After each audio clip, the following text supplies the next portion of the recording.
Vous êtes toujours avec James Langlois, Nicolas Dera, Marianne Beauferré et Romain Martini pour parler des origines de la vie. Alors, on se questionnait avant la pause sur les différentes théories de l'évolution jusqu'à Darwin et maintenant, on veut aborder de front les questions un peu litigieuses ou en tout cas, ce qui, en apparence, était litigieux entre l'Église et Darwin. Est-ce que on entend souvent communément dire que l'Église se serait opposée à la théorie de l'évolution? Est-ce que c'est vrai, ça? Bah, l'Église en tant que telle, non. Mais il y a eu par contre des chrétiens qui se sont opposés à l'évolution. Euh, Pas tous, bien sûr. On peut citer par exemple Teilhard de Chardin, il est né en 1880. Donc on est dans toutes ces grandes découvertes. On n'a pas encore fait le lien entre la génétique et l'adaptation et la sélection naturelle.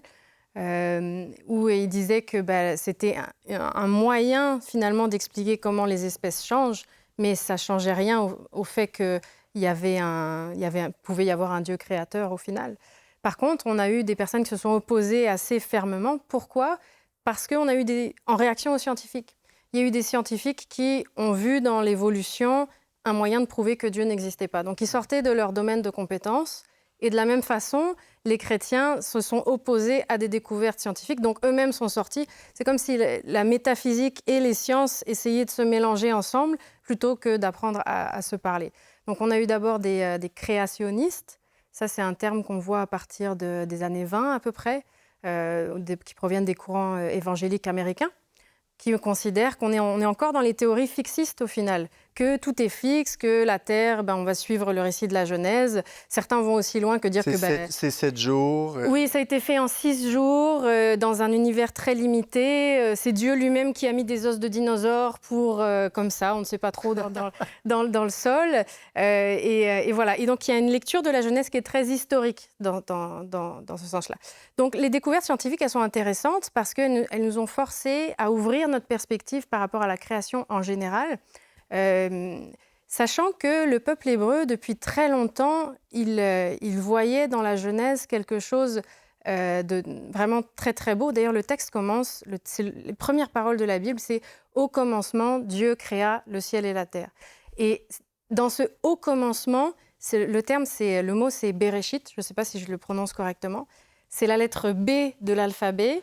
Donc, on ne parle pas des réalités extérieures, on ne parle pas du paradis, de l'enfer, on ne parle pas de la source du mal, on va vraiment parler du début de ce qu'on connaît et de ce qu'on observe.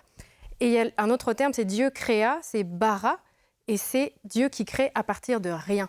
Et donc ça, c'est la grande différence. On reconnaît qu'il y a une création, c'est Dieu qui est capable de créer à partir de rien, alors que tout ce qui se fait autour de nous, on pourrait citer Lavoisier, c'est rien ne se crée, rien ne se perd, tout se transforme. Il y a toujours des matériaux de base, il y a toujours une énergie de base qui fait en sorte qu'on voit une évolution. C'est même le temps qui est une évolution, c'est un changement permanent, on vit dans un changement. Mais l'acte de Dieu de créer est vu par les chrétiens aujourd'hui comme un acte qui est éternel, hors du temps, un peu comme si on essayait d'étaler un chewing-gum en fait. C'est un acte de création. Continue. Continue, ça c'est les termes qu'a utilisé Jean-Paul II puis Benoît XVI après lui, mais c'est pas tout à fait exact parce que continue, ça peut s'opposer un peu à discontinu ou qu'il y a quelque chose qui a été commencé quelque part. C'est plus un acte éternel, vraiment hors du temps, qui implique aussi que l'origine, la question on parle de l'origine de la vie, mais notre origine à nous, elle est souhaitée par Dieu à chaque instant. Et la grande différence aussi, c'est que les évolutionnistes de l'époque, quand on dit évolutionniste, on parle de personnes qui étudient donc l'évolution, mais il y a aussi des évolutionnistes qui font du hasard finalement un dieu et qui vont dire tout est là par hasard, on est sur des échelles de temps et d'espace qui sont tellement gigantesques que finalement la vie est arrivée par hasard, et toute la complexité qu'on voit dans le vivant arrive aussi par hasard. Et alors l'Église va s'opposer à ça en disant non, il y a une direction qui est souhaité par Dieu. Dieu utilise le hasard aussi, ce n'est pas une négation du hasard, mais il y a une direction, il y a une intelligence. Ça n'est pas le dessin intelligent, l'intelligence design qui existe depuis les années 90 aussi, depuis les années... c'est quoi qui dit la différence? L'intelligence design, c'est ce qu'on appelle un Dieu bouche-trou. C'est la nature, elle n'est pas tout à fait capable de faire les choses, donc régulièrement, Dieu, avec sa baguette magique, vient régler les choses et modifier des choses. Et il agit ponctuellement, Dieu. Alors que nous, ce n'est pas ça qu'on croit. dans l'Église catholique, on va dire, il y a une direction, il y a une volonté divine, mais Dieu, il n'a pas besoin d'agir à certains moments. Il désire qu'il y ait du hasard dans la création, il y en a, tout simplement. Et même quand on lit la Genèse, en fait, il y a en quelque sorte une sorte d'évolution dans les jours. Et on s'en moquait beaucoup en fait, pendant des siècles parce qu'on disait, regardez, dans le texte de la Genèse, la lumière, elle apparaît avant les astres, par exemple. Donc on se dit, mais non, il faut d'abord qu'il y ait les astres. Mais en fait, aujourd'hui, avec toutes les techniques modernes qu'on a, quand on regarde, même on est capable de mesurer le rayonnement initial de l'univers, il y a eu de la lumière avant d'avoir notre soleil, par exemple. Et donc il y a une logique dans la Genèse qui est complètement folle. Et le peuple hébreu, à ma connaissance, mais j'ai l'impression que c'est ça, est le seul qui a eu cette sagesse-là de comprendre des choses sur la création et sur l'univers en général qu'on ne retrouve pas dans les autres traditions ou les autres mythes au final. Parce que dans les autres traditions et les autres mythes, par exemple, la lune et le soleil sont des dieux et les étoiles qu'on vénère. Donc en cela, le récit de la Genèse est tout à fait unique. Oui, parce que j'ai déjà entendu dire que le fait, comme tu dis, de sortir de la nature comme un objet de vénération permet un regard plus scientifique. Exactement. Au fond, parce qu'on n'est pas en train d'adorer ou de violer la sacralité de ce qu'on veut étudier, au fond. Tout à fait. Et j'aime beaucoup ce que tu dis par rapport au hasard. J'ai été athée avant de devenir chrétien, et donc du coup, je croyais beaucoup au hasard. J'en faisais peut-être un dieu. Et c'est en préparant cette chronique que j'ai réfléchi par rapport à l'évolution. Je parlais tantôt de cette plante qui s'est adaptée pour le Moa. Comment penser que par hasard, par essai-erreur de mutation, une plante qui a priori apparemment de conscience ait eu l'idée... comment par hasard elle peut y avoir une suite de mutations génétiques pour avoir justement ces petites feuilles ou ces épines sans qu'il y ait eu une genre d'intelligence derrière. Et même plus loin, si on remonte aux mutations, comment ça se fait? C'est quoi une mutation? C'est une reproduction imparfaite de l'ADN. Et ça, même quand j'étais encore athée, ça me questionnait. Pourquoi c'est pas parfait? Pourquoi l'ADN mute? Et ça, aucun prof n'a pu me l'expliquer. Pourquoi il y a cette imperfection qui permet d'avoir des variations? Est-ce un hasard? Est-ce voulu?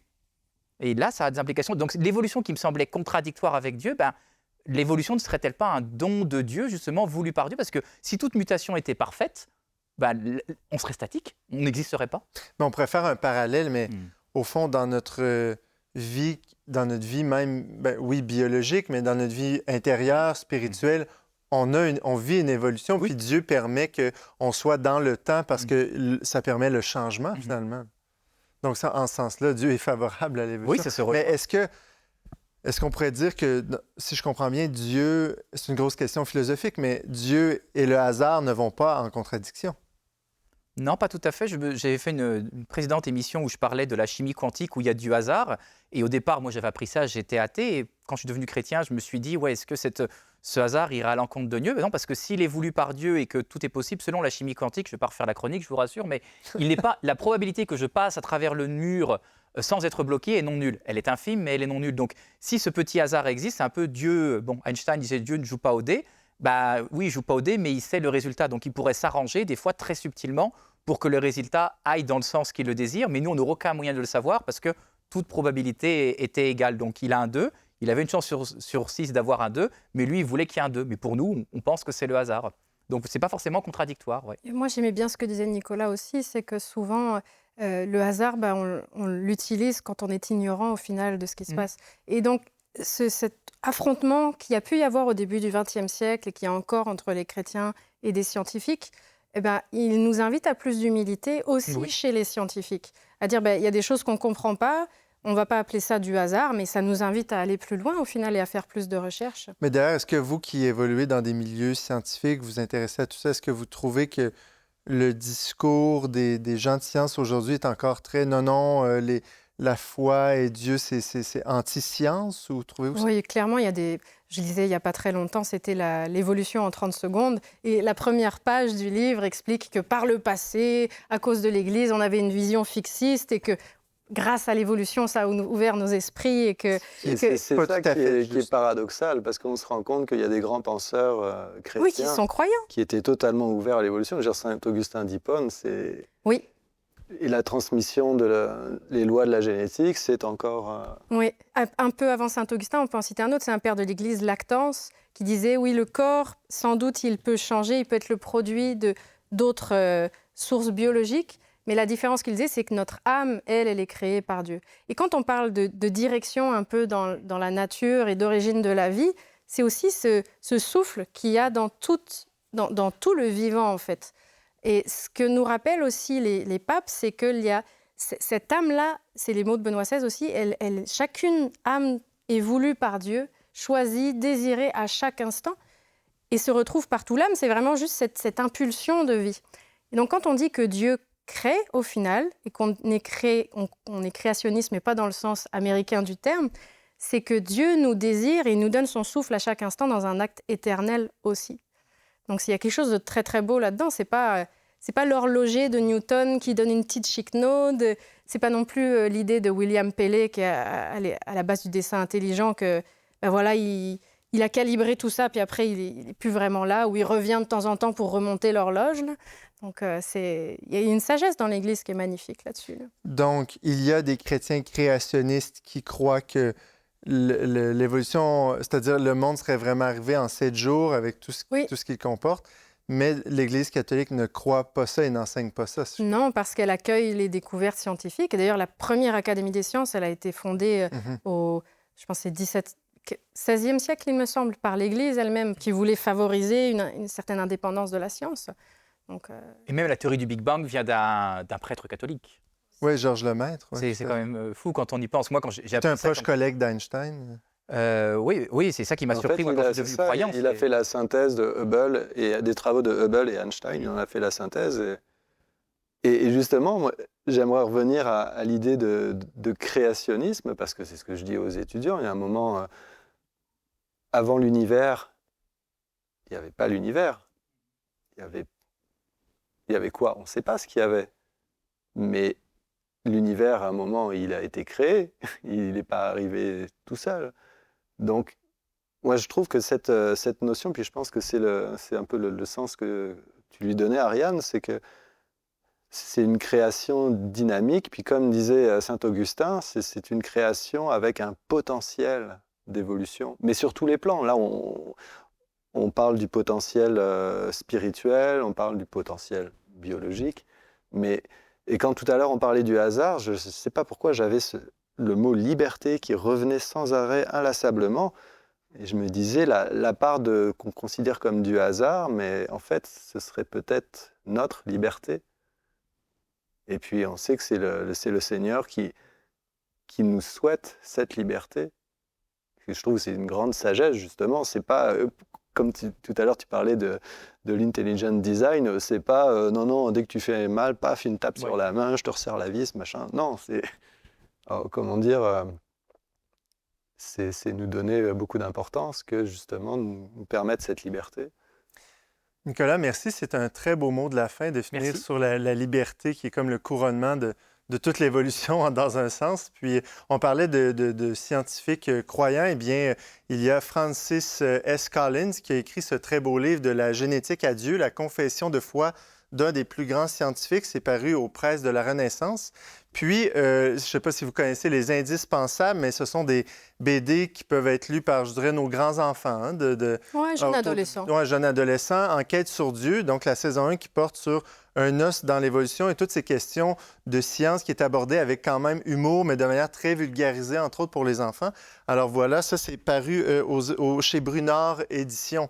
Merci d'avoir été avec nous aujourd'hui pour cette discussion sur les origines de la vie. Vous pouvez réécouter en tout temps nos émissions en vous rendant sur notre chaîne YouTube. Et vous pouvez également aller sur notre site web, leverbe.com, vous abonner à notre infolette pour être au courant de tout ce qui est publié et diffusé. Je remercie notre invité Nicolas de Rome ainsi que nos collaborateurs Ariane Beauferré et Romain Martini. Merci à Marie Laliberté et à Marianne Martin à la technique. On se retrouve bientôt pour un autre épisode d'On n'est pas du monde.